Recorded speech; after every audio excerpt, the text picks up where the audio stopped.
जय श्री राम। आप सुन रहे हैं रामायण का श्री बालकांड।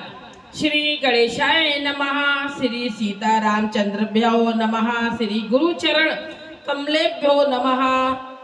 चलिए गुरु की वंदना कर ले। बंदं गुरुपद पदम परागा, सुरच सुवास सरसे अनुरागा। अमीय मूरे में चूरन चारु, समन सकल भव तुझ परिवारु। कथा शुरू अब होत है, आओ वीर हनुमान। आसन लीजो प्रेम से, राम लखन सीता सहित सदा करो कल्याण। मेरे प्रभु राम जय जय राम, रघुपति राम जय जय राम। मंगल भवन मंगल हारी, निर्भव सुत सिर अजर बिहारी। हे प्रभु राम जय जय राम। दोहा। जथा सुवज्जन आज जग, साधक सिद्ध सुजान। कौतुक देखे सैल बन, भूतल भूर निधान। अर्थ सुनिए। हर दोहे का, हर चौपाई का अर्थ मैं आपको सुनाऊंगी। जैसे चतुर साधक सुंदर सिद्धता का अज्जन आंखों में लगाकर सिद्ध हो जाते हैं, फिर पर्वत वन और पृथ्वी तल के अनंत स्थानों का खेल देखते हैं। ऊपर कह आए हैं कि गुरु चरण नख का सूर्यवत प्रकाश जिसके हृदय में होता है, उसके अंतःकरण के नेत्र खुल जाते हैं और गुप्त खानियों में छिपा रामचरित रूपी रत्न उसे सूझ पड़ता है। इस बात की क्षमता विशेष से दिखाना कि जैसे चतुर साधक सिद्धाजन आंख में लगाकर पृथ्वी वन पर्वत का कुतूहल बैठे बैठे देखता है, उदाहरण अलंकार है। चौपाई। गुरु पदे रज मृदु मंजुले अंजन, नैन अमीय जग दोष विभंजन। तेई करे विमल विवेक विलोचन, बरनउँ रामचरित भव मोचन। इस दोहे का अर्थ सुनिए क्या है। चौपाई का अर्थ सुनिए। गुरु जी के चरणों की धूल सुंदर और मुलायम अज्जन है। वह नयनामृत आंख के दोषों का नाश करने वाला है। उससे ज्ञान रूपी नेत्रों को निर्मल करके संसार के आवागमन को छुड़ाने वाला रामचरित्र में वर्णन करता हूँ। चौपाई। बंदों प्रथम महो सूर्य चरना, जनित संशय सब हरना। सुजनि समाज सकल गुण खानी, करऊँ प्रणाम सप्रेम सुवानी। जय हो श्री रामचंद्र की जय हो। अर्थ सुनिए। पहले मैं पृथ्वी के देवता ब्राह्मण के चरणों की वंदना करता हूँ। ये कौन बोल रहे हैं? ये बोल रहे हैं बाल्मो तुलसीदास जी, जो अज्ञान से उत्पन्न संपूर्ण संदेहों के हरने वाले हैं। सज्जनों की मंडली सारे गुणों को खान है। मैं सुंदर वाणी से प्रीत पूर्वक उसको प्रणाम करता हूँ। वंदना तो गणेश, सरस्वती, शिव, पार्वती आदि कितने ही देवताओं की कर चुके हैं। फिर यहाँ प्रथम कहने का क्या कारण है, सुनिए आगे। उत्तर अब तक स्वर्गीय देवताओं की वंदना की, अब पृथ्वी तल के देवताओं की वंदना प्रारंभ की। इनमें सर्वश्रेष्ठ देवता ब्राह्मण हैं, इसलिए पहले ब्राह्मणों को प्रणाम करते हैं। जय हो। चौपाई। जय श्री राम।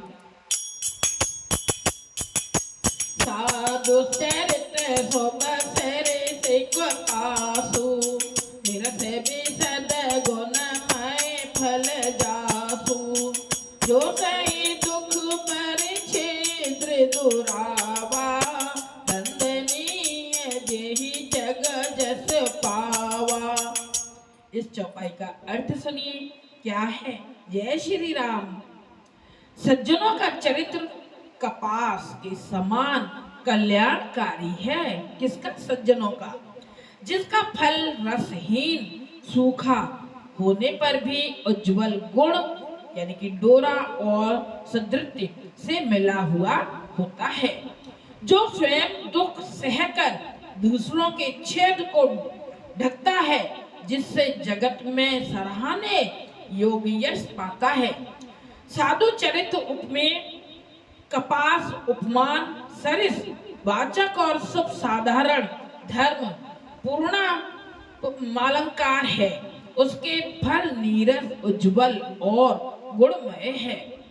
इन तीनों विशेषणों के श्लेष अर्ध कपास फल तथा साधु चरित्र दोनों पर लगते हैं, तब उपमा सिद्ध होती है। छिद्र शब्द भी श्लिष्ट है। यहाँ उपमा और श्लेष में अद्वितीय माच है। गुटका में साधु चरित्र शुभ चरित्र कपासु पाठ है। जय श्री राम। चौपाई। मुझे मंगल में संत समाजू जो जगी जंग में तीरथ राजू राम भगत जय सुर सरि धारा सर सही ब्रह्म विचार प्रचारा। जय श्री राम। इस चौपाई का अर्थ क्या है। आनंद मंगल में संतों को समाज जो जगत में चलता फिरता तीर्थ राज प्रयाग है, जिसमें राम भक्ति गंगा जी की धारा अखंड प्रवाह है और ब्रह्म विचार का फैलाव सरस्वती है। यहाँ से संत समाज और तीर्थराज का सारंग रूपक वर्णन है। तीर्थराज से स्थायी है, किंतु साधु मंडली रूपी प्रयाग में चलने फिरने का अधिकत्व है। जैसे सरस्वती अदृश्य है, तैसे ब्रह्म विचार गुण तत्व है। चौपाई।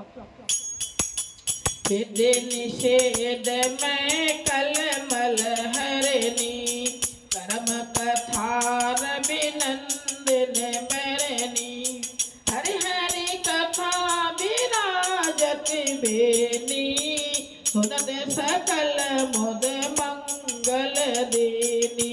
जय श्री राम। अर्थ सुनिए। करने और ना करने योग्य कर्मों की कथा का वर्णन कलयुग के पापों को हरने वाली यमुना नदी है।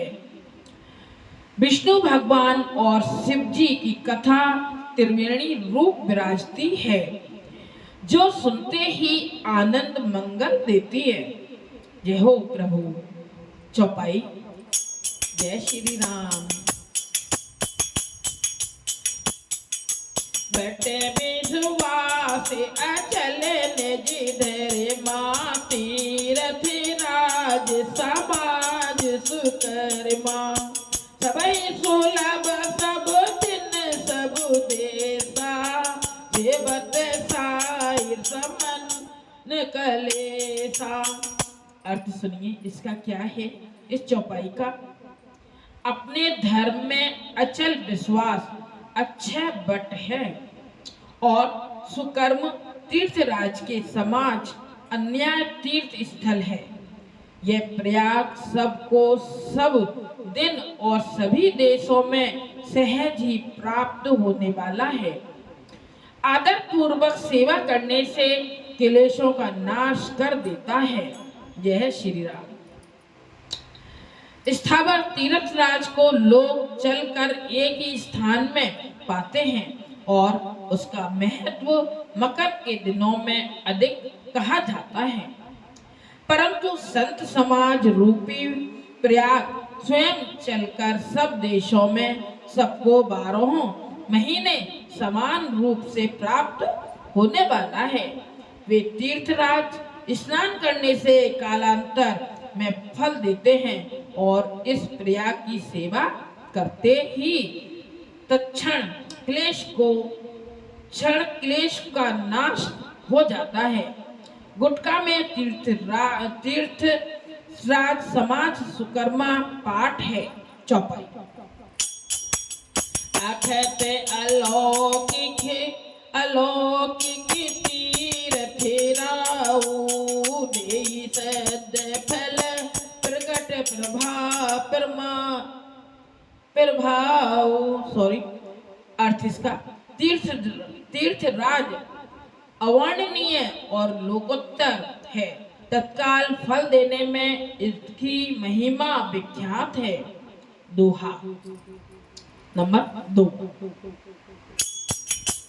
सोने समोधे जन मोदित मन मज्जहि अति अनुराग